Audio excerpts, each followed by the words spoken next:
అందరికీ శుభోదయం. ఎట్లున్నారు అందరూ? మంచిగున్నారా? ఈ రోజు ముచ్చట ఏంది అంటే చాలా ఏండ్ల తర్వాత మా అమ్మ అయితే తిరుపతి యాత్ర అయితే వెళ్తుందన్నమాట. ఎప్పుడో మేము పుట్టక ముందు 25 ఏళ్ళకు ముందు అయితే తిరుపతికి ఆ వెంకన్న స్వామిని చూడడానికి అయితే వెళ్ళింది. ఇప్పటి వరకు అయితే పోలేదన్నమాట. ఈ రోజు అయితే వెళ్తుంది. అందుకని చెప్పేసి ఇంకా పొద్దున్నేనే మనమైతే లెగిసి ప్రిపరేషన్స్ అయితే చేయడం జరుగుతుందన్నమాట. అంటే టెంపుల్కి వెళ్ళాలంటే చాలా ముఖ్యంగా ఇండ్లు వాకిళ్ళంతా శుద్ధి చేసుకోవాలి కదా. అందులోటి పార్టే ఇదైతే. ఇదిగోండి, నేనైతే పొద్దున్న నిద్ర లేవగానే ముందుగా అయితే బయట కట్టెల పొయ్యి మీద నీళ్ళు అయితే కాంచుకుంటున్నా. ఇంకొక పని వరుస పెట్టి అయితే కంప్లీట్ చేసుకుందాం. ఫస్ట్ నీళ్ళు అయితే కాంచేస్తున్నా. అది కూడా ఎందుకు కాంచుతున్నాను అంటే చెప్తా. అది కూడా స్నానం చేసిన తర్వాత ఇండ్లు వాకిళ్ళంతా శుద్ధి చేద్దామని చెప్పేసి ఇంకా ఫస్ట్కి అయితే నీళ్ళు అయితే కాంచుతున్నాయి. ఈరోజు చూడండి, దూలతో కూడా అయితే బయట అయితే కట్టేయలేదు. ఇది అయితే ఈరోజు బావకే చెప్పేసిన ఆ పని కూడా. నీళ్ళు అయితే కాగుతుంటాయి. అంతలోపు మనం అయితే బయట దొడ్లో అయితే చెత్త ఊడ్చేద్దాం. ఇంకా అమ్మ అయితే భోజనం ప్రిపేర్ చేస్తుంది. నాన్నేమో దూలతో కట్టేసి వాటి కింద తప్పలు చితుకు అంతా నూకేస్తాడు. ఒక్కో పని టక్క టక్క అయితే చేసేద్దాం.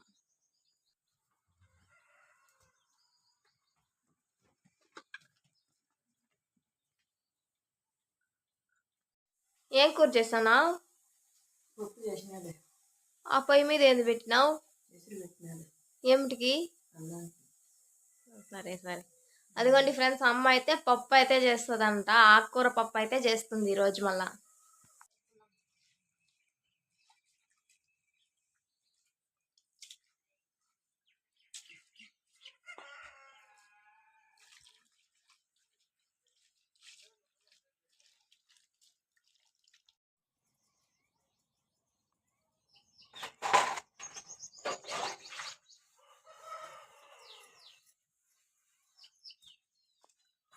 గడ్డి కడగడం అయితే కంప్లీట్ అయిపోయింది. ఇప్పుడైతే ముగ్గు అయితే పెట్టుకుంటున్నా.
పేడదొడ్డి అలకడం కూడా అయితే కంప్లీట్ అయిపోయింది. అలికేసి ముగ్గు కూడా అయితే పెట్టేసుకున్నాను.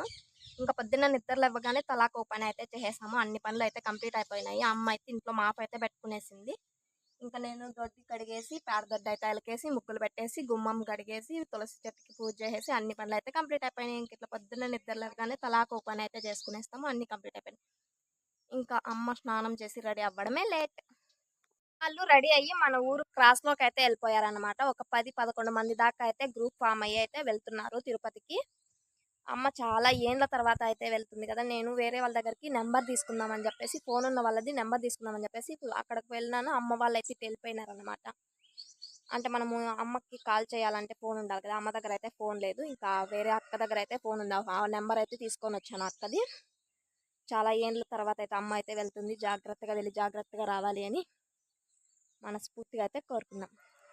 ఇంకా ఇలాంటి మరెన్నో ముచ్చట్ల కోసం మన ఛానల్‌ని లైక్ చేయండి, షేర్ చేయండి, సబ్స్క్రైబ్ చేయండి. మళ్ళీ నెక్స్ట్ వీడియోతో అయితే మీ ముందుకొచ్చేస్తా. బాయ్ బాయ్ ఫ్రెండ్స్ అందరికీ.